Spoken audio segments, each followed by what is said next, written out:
Welcome back to my channel, Revenge with Melissa. My father looked at me through the car window at the departures drop-off and said, "This trip is for family. You were never part of the plan." Then he pulled away from the curb. I watched his taillights disappear into the tunnel. I was standing on the pavement at Terminal B with my carry-on, my passport, and a boarding pass for a flight I had personally booked. For all 6 of us, including him, can you imagine? I paid for this trip, every hotel, every excursion, every overwater villa and airport lounge upgrade. I had the confirmation emails in my phone, I had the receipts, and I was standing on the sidewalk watching my own family drive off without me. But here's what my father didn't know when he pulled away every single reservation. The 5-star resort helicopter tour he'd been talking about for 3 months was under my name, my card, my login, my finger on the cancel button, and I had very good Wi-Fi. Let me back up, because this story doesn't start at the airport. It starts about 6 years earlier, when my father remarried and I became the wrong kind of daughter. My name is Jamie. I'm 29. My mother passed when I was 11, and for a few years it was just me and my dad, Gary. And honestly, those were the years I remember him best. We made pancakes on Sundays. He came to every swim meet. He called me his right hand. Then he met Renata, and within 2 years I had a stepmother who looked through me like glass and 2 stepsisters, Brianna, 24, and Kylie, 20, who treated our shared home like a hotel and me like the front desk. I want to be fair. Gary didn't turn mean, he turned absent. That's its own kind of cruelty. He didn't yell or exclude me directly. He just slowly handed the volume control of our family to Renata, and she turned mine all the way down. The family photos changed first, then the Christmas card, then the dinner table seating, then the conversations I wasn't pulled into, then the group chat I was added to last, if at all. But I stayed. I stayed because he was my dad, and I was still holding on to the man who made pancakes on Sundays. And I stayed because I had money. Real money. My mother's life insurance had been sitting in a trust since I was 11, and at 25 I accessed it. $240,000. I didn't blow it. I invested most of it, and I used a portion of it to do something I thought would bring us all closer. I planned the trip. It started as my idea. A milestone trip. My dad's 60th birthday was coming up, and I wanted to do something real. Something he'd remember. I spent 3 weeks researching. Bali. A private villa resort on the ridge, ocean views from every room. A private chef for 2 nights, a sunrise helicopter tour over the volcano, a beachfront dinner reservation that required a 60-day advance booking. I handled all of it. The total came to just over $14,000. I put it on my card. Every cent. I presented it to my dad over dinner one night. He looked at the printed itinerary, looked at Renata, and said, "I will never forget this. Renata, look at this. Jamie put this together. Not thank you. Not this is incredible. Just look what Jamie did." Like I was a golden retriever who'd learned a new trick, but Renata smiled at me, warm enough to seem genuine, and she said, "This is so thoughtful. We're going to have the best time." And I thought, okay, we're doing this. We're going to be a real family for 10 days in Bali, and maybe that's the reset we needed. I should have known when Renata suggested we add a day to the front end of the trip. A night in Singapore on the layover. And somehow that turned into her and the girls doing a shopping day I wasn't invited to join because it would just be easier with 3. Jamie, you know how Kylie gets in crowds. I didn't push back. I booked their Singapore hotel separately and told myself it was fine. Then Brianna asked if she could upgrade her room at the resort. I said of course and covered the difference. Then Kylie wanted the paddleboard lesson add-on. I said yes. Then Renata mentioned that she'd always wanted a couples massage. She said it directly to my dad, and he looked at me and said, "Can you add that?" I added it. I was $14,000 deep into a trip for a family that was slowly making me feel like their travel agent, but I told myself the trip would fix it. Once we were all there, sitting on that ridge, watching the sun go down over the Indian Ocean, it would be worth it. It wasn't, because I never got on the plane. 3 weeks before departure, my friend Cass sent me a screenshot. She'd been chatting with Kylie on Instagram. They'd met at a mutual friend's birthday, and Kylie had accidentally replied to the wrong thread. The message was meant for Brianna. It said, "Should we tell her about the villa change or just let it be a surprise lol?" The villa change, I logged into the resort's website, used my account, pulled up the reservation. Someone had called the resort directly and requested a room reassignment. My suite, the one I'd booked for myself, the corner room with the private plunge pool, had been reallocated to Renata and my dad. I'd been moved to a standard room on the lower level with a garden view. I hadn't been asked. I hadn't been told. Someone in my family had called a resort I paid for and downgraded my room without mentioning it to me, not crying, shaking, the kind of rage that goes very, very quiet. I called the resort, spoke to a manager named Agus, who was mortified and immediately offered to restore my original booking. He told me the call had come from a woman named Renata, who had described herself as the primary guest on the reservation. Primary guest. That was my first clue that this trip had already, in their minds, stopped being mine. I restored my room. I said nothing to my family. I started paying closer attention 2 weeks out. We were all at my dad's house for Sunday dinner, the one I cooked, because Renata had a headache, and after dessert I went upstairs to grab my jacket from the coat room. The door was open. Renata and Brianna were in the master bedroom. Voices low, but not low enough. She's going to be in the way the whole trip. You know how she gets. Dad's not going to say anything. He doesn't have to. She'll figure it out when we don't include her in anything. Pause. She booked it all under her name, though. We need to be nice until we get there. Brianna, obviously. Just be nice until Bali. Just be nice until Bali. I stood in the hallway for 5 full seconds. Then I walked back downstairs, picked up my jacket from where I'd actually left it on the chair, and ate the rest of my tiramisu. I didn't say a word, but something inside me clicked into a different mode. Quiet. Calculating. Patient. Because I heard something they didn't intend to tell me. They needed me compliant until we boarded. After that, I was optional. What they didn't know, what they'd never bothered to find out, was that every booking, every reservation, every confirmation code, every login credential for this entire trip lived on my phone and my phone alone. You need to be nice until Bali? Fine, I'd be very, very nice. Day of departure. 4:30 in the morning. I'm dressed, packed, standing in my apartment lobby, carry-on by my feet. The plan was Gary would swing by to pick me up on the way to the airport. It was literally on the route, 5 o'clock. No car, 5:15. I texted my dad. Hey, are you close? Flight board's in 2 hours. Nothing, 5:30. I called. It rang 4 times and went to voicemail. My stomach dropped. I called a rideshare, made it to the airport, buys life, check-in still open, passport out, boarding pass on my phone.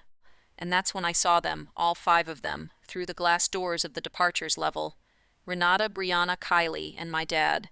Bags checked, boarding passes printed, walking toward security.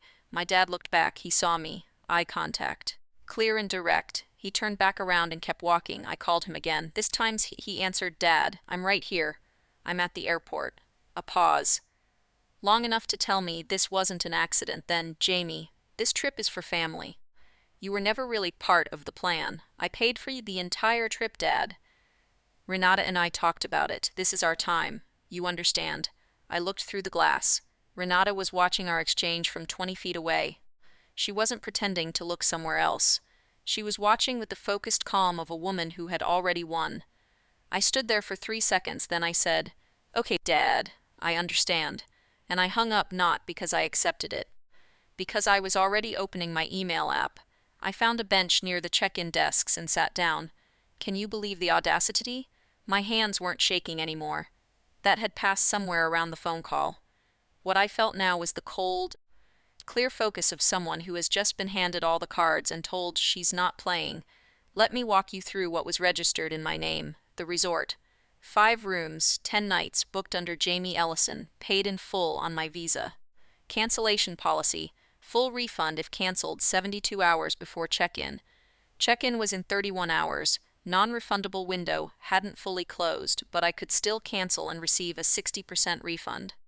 Alternatively, I could simply leave the bookings live and remove all guest authorizations except my own. The helicopter tour, booked through a local Bali operator under my email and my phone number. Fully refundable up to 48 hours before the flight. The beachfront dinner reservation, held under my name, credit card required for no-show fee. The airport lounge access, linked to my travel card. I could deactivate the guest passes from my app. the villa's private chef nights. Contracted through the resort, billing address. Me, every single thing. I opened the resort app. I sat on that bench at Terminal B for 45 minutes. And I made decisions, not out of spite. Out of precision, if they wanted a family vacation, they could have one. With whatever they could afford, in their own names, with their own cards. I was just finally going to stop subsidizing a family that had spent 6 years making me feel invisible. And while I was at it, I booked a new flight, a different destination entirely. Here's what I did in order. Sitting on that bench while their plane taxied toward the runway. First, I logged into the resort portal and removed all secondary guest authorizations. My dad, Renata, Brianna, Kylie. All of them stripped from the reservation. The rooms remained booked, in my name, for one guest. Then I called the resort directly, asked to speak to Agus, the same manager who'd restored my room 2 weeks earlier. I explained the situation calmly. He remembered me. I told him I would be arriving solo, and that I needed to confirm that no one presenting themselves as my family would be given access to any room on the reservation. He understood. He was professional. He made a note. Of course, Miss Ellison. The rooms are yours. We'll see you at check-in. Second, I called the helicopter tour operator. Spoke to a very cheerful woman named Wayan. I changed the booking from 6 passengers to 1, refunded 5 of the 6 seats, and confirmed my seat for the solo sunrise flight. Third, the beachfront dinner. I called and modified the reservation to a table for 1. They were surprised. I told them it was a personal celebration. They said they'd make it special. Fourth, I deactivated the 4 guest lounge passes linked to my travel card. If my family wanted to sit in the Qantas lounge in Singapore, they'd be paying walk-in rates.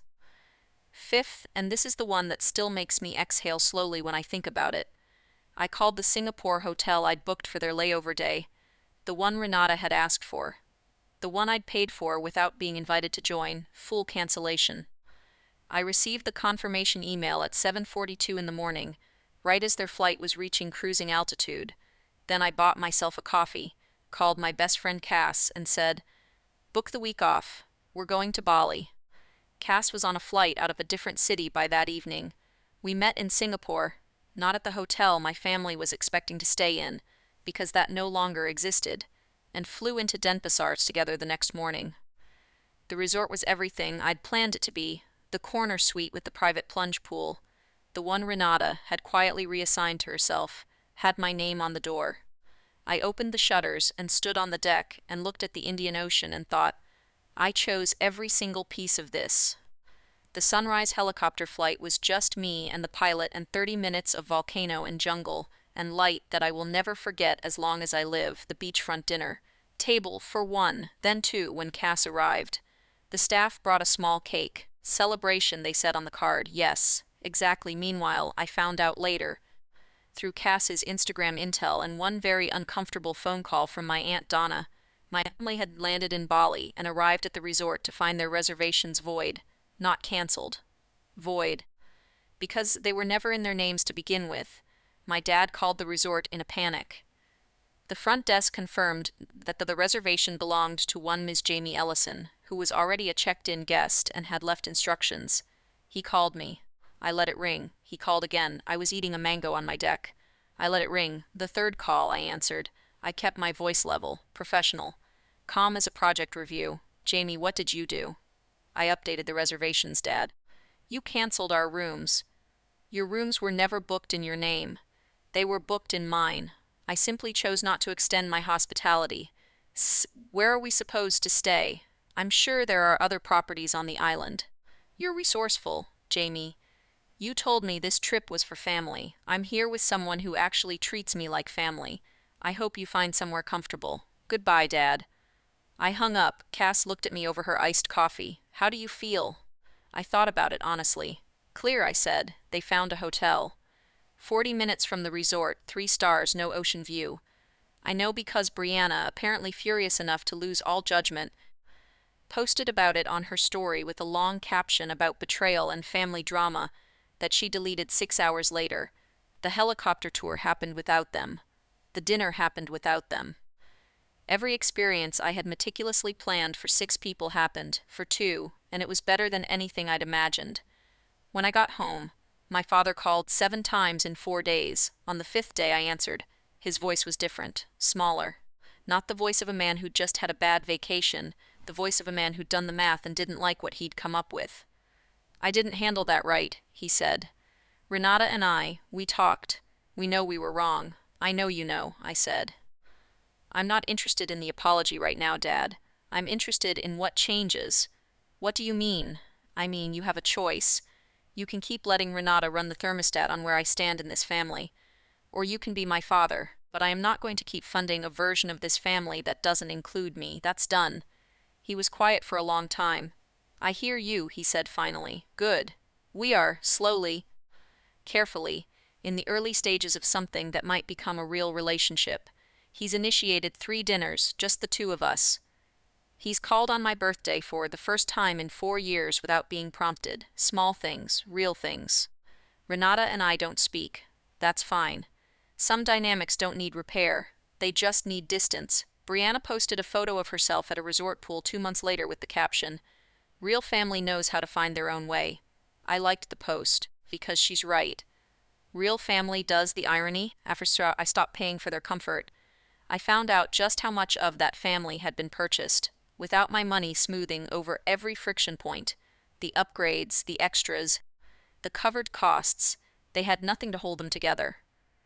Within 3 months of the Bali trip, Renata and my father were in couples counseling, not because of me, because without me absorbing all the friction, they finally had to feel it themselves.